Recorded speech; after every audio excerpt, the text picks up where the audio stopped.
नमस्कार दोस्तों, मैं हूं आपके साथ आभास श्रीवास्तव और आप देख रहे हैं हमारा खास कार्यक्रम क्राइम सीन। क्राइम सीन में आज हम बात करेंगे राजधानी लखनऊ की, जहां राजधानी लखनऊ में बेखौफ बदमाशों ने कानून व्यवस्था पर एक बड़ा सवाल खड़ा कर दिया है। भाजपा युवा मोर्चा के चेतन तिवारी पर ताबड़तोड़ फायरिंग ने पूरे शहर में एक भय का माहौल उत्पन्न कर दिया है, जहां बदमाशों का कट्टा लहराते हुए आना और फिल्मी स्टाइल में वहां से फरार हो जाना पूरे शहर में एक भय का माहौल उत्पन्न कर दिया है। आइए जानते हैं हम इस खास रिपोर्ट में क्या है पूरा मामला।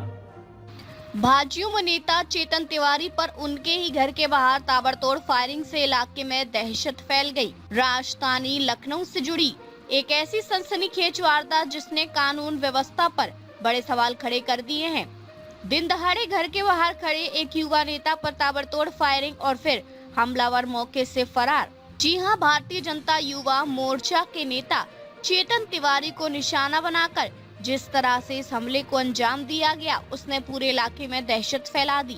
बताया जा रहा है कि चेतन तिवारी अपने घर के बाहर खड़े थे, सब कुछ सामान्य था, आसपास के लोग अपने काम में लगे हुए थे। तभी अचानक एक शख्स वहां पहुंचता है, बिना किसी बहस, बिना किसी चेतावनी के सीधे फायरिंग शुरू कर देता है। एक के बाद एक कई गोलियां चलाई जाती हैं। गोलियों की आवाज से पूरा इलाका गूंज उठता है। लोग घबरा जाते हैं, कोई भागता है, कोई छिपने की कोशिश करता है और इस अफरा तफरी के बीच चेतन तिवारी गंभीर रूप से घायल होकर जमीन पर गिर पड़ते हैं। खून से लथपथ हालत में उन्हें तुरंत अस्पताल ले जाया जाता है, जहां डॉक्टर उनकी जान बचाने की कोशिश में जुटे हुए हैं। बताया जा रहा है कि उनकी हालत नाजुक बनी हुई है। इस घटना ने न सिर्फ इलाके के लोगों को बल्कि पूरे शहर को हिलाकर रख दिया है। सोचिए, जिस जगह पर आप रोज खड़े होते हैं, जहां आप खुद को सुरक्षित महसूस करते हैं, अगर वही अचानक गोलियां चलने लगे तो उस वक्त क्या हालत होगी? यही सवाल आज लखनऊ के लोगों के मन में है। और सबसे बड़ा सवाल ये है कि आखिर आरोपी को इतना हौसला कहां से मिला? क्या उसे कानून का कोई डर नहीं था, या फिर उसे पहले से पता था कि वो इस वारदात को अंजाम देकर आसानी से बच निकलेगा? घटना की सूचना मिलते ही पुलिस मौके पर पहुंचती है, पूरे इलाके को घेर लिया जाता है, फॉरेंसिक टीम को बुलाया जाता है, सबूत जुटाए जाते हैं, आसपास लगे सीसीटीवी कैमरों की फुटेज खंगाली जाती है और आरोपी की पहचान करने की कोशिश की जाती है।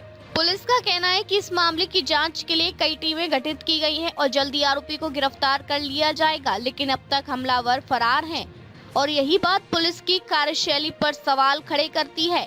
सूत्रों की माने तो इस हमले के पीछे पुरानी रंजिश का एंगल भी सामने आ रहा है।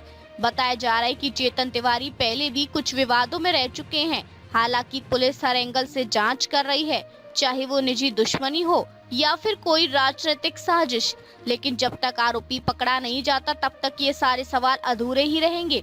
इस पूरी घटना ने एक बार फिर ये सोचने पर मजबूर कर दिया कि क्या अब अपराधियों के हौसले इतने बुलंद हो चुके हैं कि वे किसी को भी कहीं भी निशाना बना सकते हैं?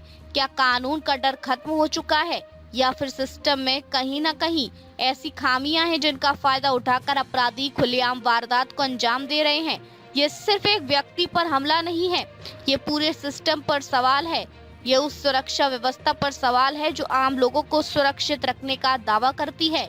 एक तरफ अस्पताल में जिंदगी और मौत से जूझता एक इंसान, दूसरी तरफ उसका परिवार जो हर पल दुआ कर रहा है कि वह सुरक्षित वापस घर लौट आए, और इन सब के बीच खड़ा है एक समाज जो जवाब चाहता है। आखिर कब तक ऐसी घटना होती रहेंगी और कब तक अपराधी यूं ही खुलेआम घूमते रहेंगे? अब देखना यह होगा कि पुलिस इस मामले को कब तक सुलझा पाती है।